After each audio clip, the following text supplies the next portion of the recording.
सन 89 में गुरुदेव के संकेत एवं मंगलमय आशीर्वाद से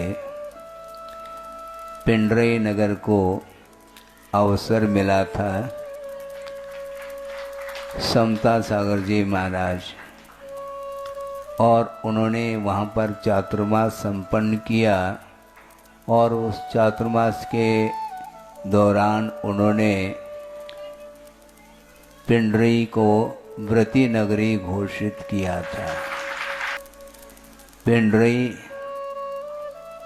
नगर है, महानगर हो अथवा न हो, व्रतियों की अपेक्षा से उसको महानगरी कहा जा सकता है।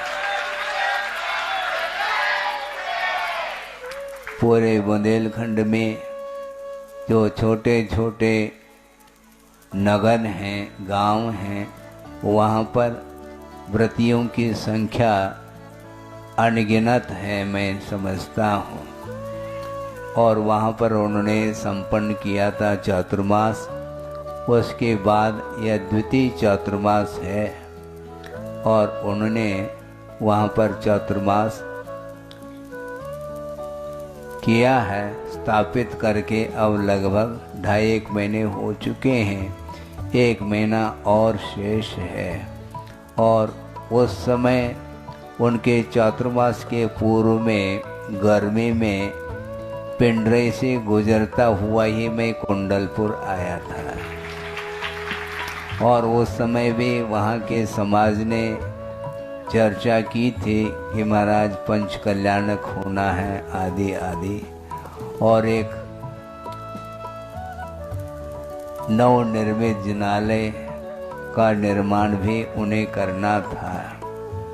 जो जिनालय है शायद संभव है उसी को डिसमेंटल करके शायद नवनिर्माण हो रहा है, ऐसा सुनने में आया है। बहुत अच्छी बात है, क्योंकि हम पहले भी कई बार अवसर पर प्रसंग के अनुरूप कहा है कि वित्त का अर्जन किया जाता है जीवन यापन करने के लिए, किंतु उसमें से उस वित्त का सदुपयोग जिनालयों के निर्माण में और जिनालय में बिंब को स्थापित करने की दृष्टि से जो वित्त का सदुपयोग करता है उसका पुण्य सामान्य पुण्य नहीं, सातिशय पुण्य का उदय होता है। बिना सातिशय पुण्य के उदय के इस प्रकार धार्मिक आयोजनों में आयतनों के निर्माण में वित्त का व्यय बहुत कम होता है। किंतु वर्तमान में हम देख रहे हैं पिंडरई हो चाहे वो बुढ़ार हो, और बाद में नंबर आता है राजधानी के लिए। हाँ, राजधानी कहते वो बिल्कुल उत्साहित हो रहे हैं भोपाल वाले। जहाँ कहीं भी जिनालयों का निर्माण हो रहा है, गुरुदेव के आशीर्वाद से वो उन्हीं के प्रकल्प हैं और उनको पूर्ण करने के लिए आप सभी कटिबद्ध हैं। जगह जगह जिनालयों का निर्माण और उसमें बिंब को स्थापित करके पुण्य का अर्जन आप लोग कर रहे हैं।